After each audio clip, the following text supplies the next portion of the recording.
nebuvo, kaip žinai, prasidėjo, nes vaikai, nu ką, arba jaunimus, mes važiuojam varžybus ir ateina diena, kai reikia išvažiuoti varžybus, prasideda.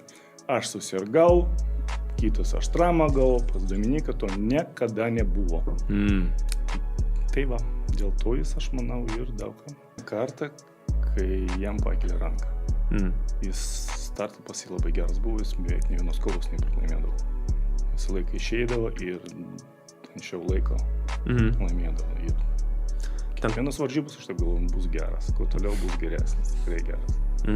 Ir paskui tapo IFMA Europos čempionu, tai ir startas dar stipriau prasidėjo. Pasakė savo, kai tada tam sprogimas buvo labai stiprus internete, Facebook'e, visi ant jo polė. Aš šito neužfiksavęs. Kažkaip jis išsakė savo nuomonę, kažkam tai nepatiko.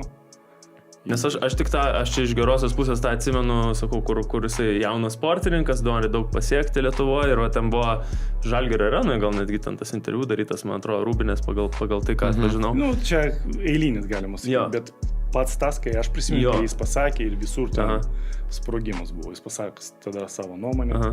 Ir po to jisai dar didesnis sprogimas su Jungle King turbūt buvo jau ten. Prasidėjo, jis turbūt suprato, pagavo tą, kad jis protingas vaikas. O jūsų įsitraukimas į visą tą Jungle King etapą, kuris ten tęsiasi kokius 2 metus ar kažkas tokio, kaip jūs žiūrėjot iš pradžių tai, iš vis, kas atėjo su tą idėją, vis tiek buvot ir ringe kaip teisėjas, esu matęs ne kartą, ir apskritai vis laik šalia ten to viso dalyko.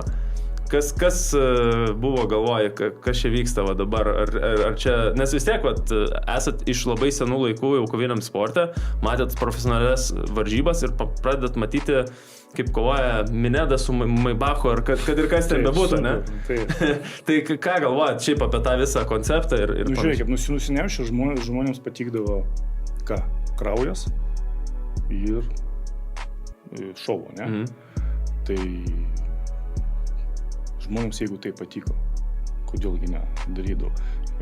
Dominikas suprato, kad žmonėms patinka, žmonės eina, moka pinigus, jis uždirba pinigus, tai patiko. Aš buvau šalia, o kaip aš nebūsiu šalia?